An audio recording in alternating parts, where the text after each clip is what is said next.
Linda M. Reynolds shattered the glass ceiling for women and people of color when she became New York City's Chief Deputy Sheriff.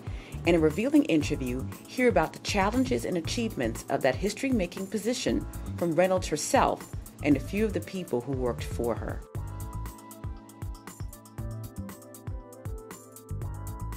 The individuals that were already lieutenants and working in chiefs were not helpful to me at all, not at all. So I had to learn on my own, so to speak. They weren't going to give me any help because they resented that I was who I was. And their ignorance reached such a high level that they said, oh, just because you have a master's degree, you think you're something because you're educated. So that should tell you what I was dealing with. And then they begrudgingly, after I was learning the job, in spite of them, and organizing and giving directives in the training, the same thing with firearms. I had some contacts with the federal government in the state, so and of course these were all male leads. And when the guys would show up over there, they said, well, what do you think of her? And she's this, that, and the other. And these particular firearm instructors set them straight about my professionalism, my knowledge, and my talents.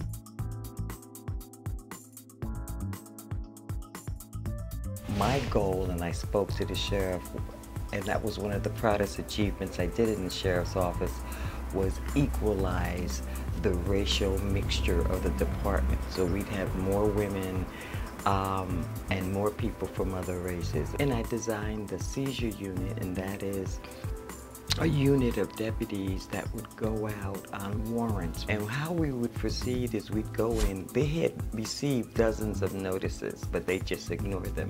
So I would organize my group of about 40, 45 deputies, and each deputy would go, 2 or 3 deputies go. And you'd go and you ask for the manager, you present the court documents, and usually they would do, well, you have to talk to my lawyer, and we'd explain to them, your business is no longer yours, it now belongs to the city of New York because you are in judgment.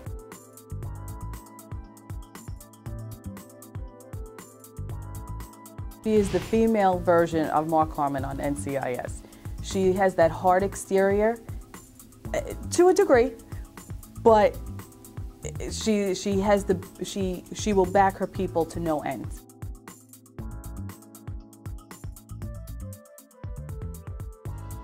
I was very meticulous in having a clean weapon, all right? So that they would fire at the end of the day prior or all day, and then the next morning they had to bring in clean weapons. Chief Reynolds, I was scared to death to go to the range because she would clean, we would have to clean our guns, she would inspect them. She had this light, this gun light that would go into the chambers. Depending on how much dirt you had, would equal how many push-ups you had to do, and running around the block. And you know, Queens, the blocks are real long. Well, this one other female deputy who didn't do such a good job, but Fran was an expert gun cleaner, so she cleaned her weapon. I was helping clean other deputies' guns. She caught on. She was like, are you cleaning this guy's? And I was like, no. No. So I said, well, good. Since you like cleaning weapons so much, the 2 of you will sit and clean everybody's weapon in the class at the end. So that's the way I was.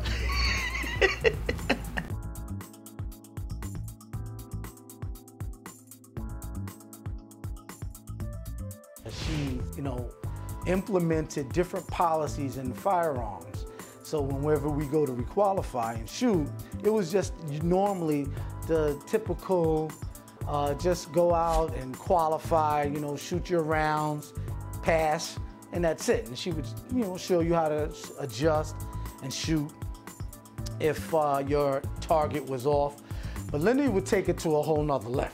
When you're out in the street and on patrol, because we do patrol, you don't have the nice, quiet hearing a whistle in your ear. Now, when you hear the whistle, draw your firearm and fire 10 shots in 5 seconds. Fire that.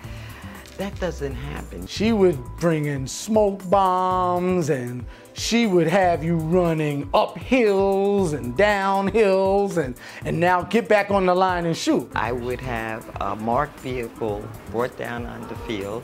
I also had smoke bombs that were, some was orange smoke, black smoke, green smoke. And I would have them jump out the vehicles, and then I'd had the bad guy targets set up at different places. We also had huge drums that they'd have to run behind and fire. So I think I had, I don't know, like an 85 on one of my qualifyings. And she would say, Patterson, that's not enough. That's not enough. I expect more from you. And Mark, who I know hadn't gone to a range except one day before requalifications, and his shooting, actually, he shot the other guy's target. So I said, well, Linda, you know, listen, in the next round, I'm gonna do better. No, I want you to run up the hill. So I made him run the hills, you know, up there straight up, and do it 5 times, jump down, give me some push-ups, and then get back online and fire. And sure enough, you know, I was able to score very well. And it was just one of the many methods and techniques that she used to help get you motivated.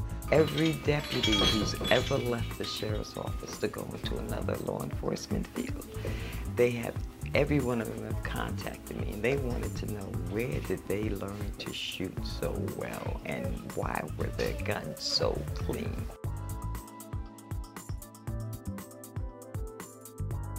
And Linda's presence in the community and Linda's presence out in the street portrayed a certain example as to how a black American woman, an example of what a black American woman should be and should stand for.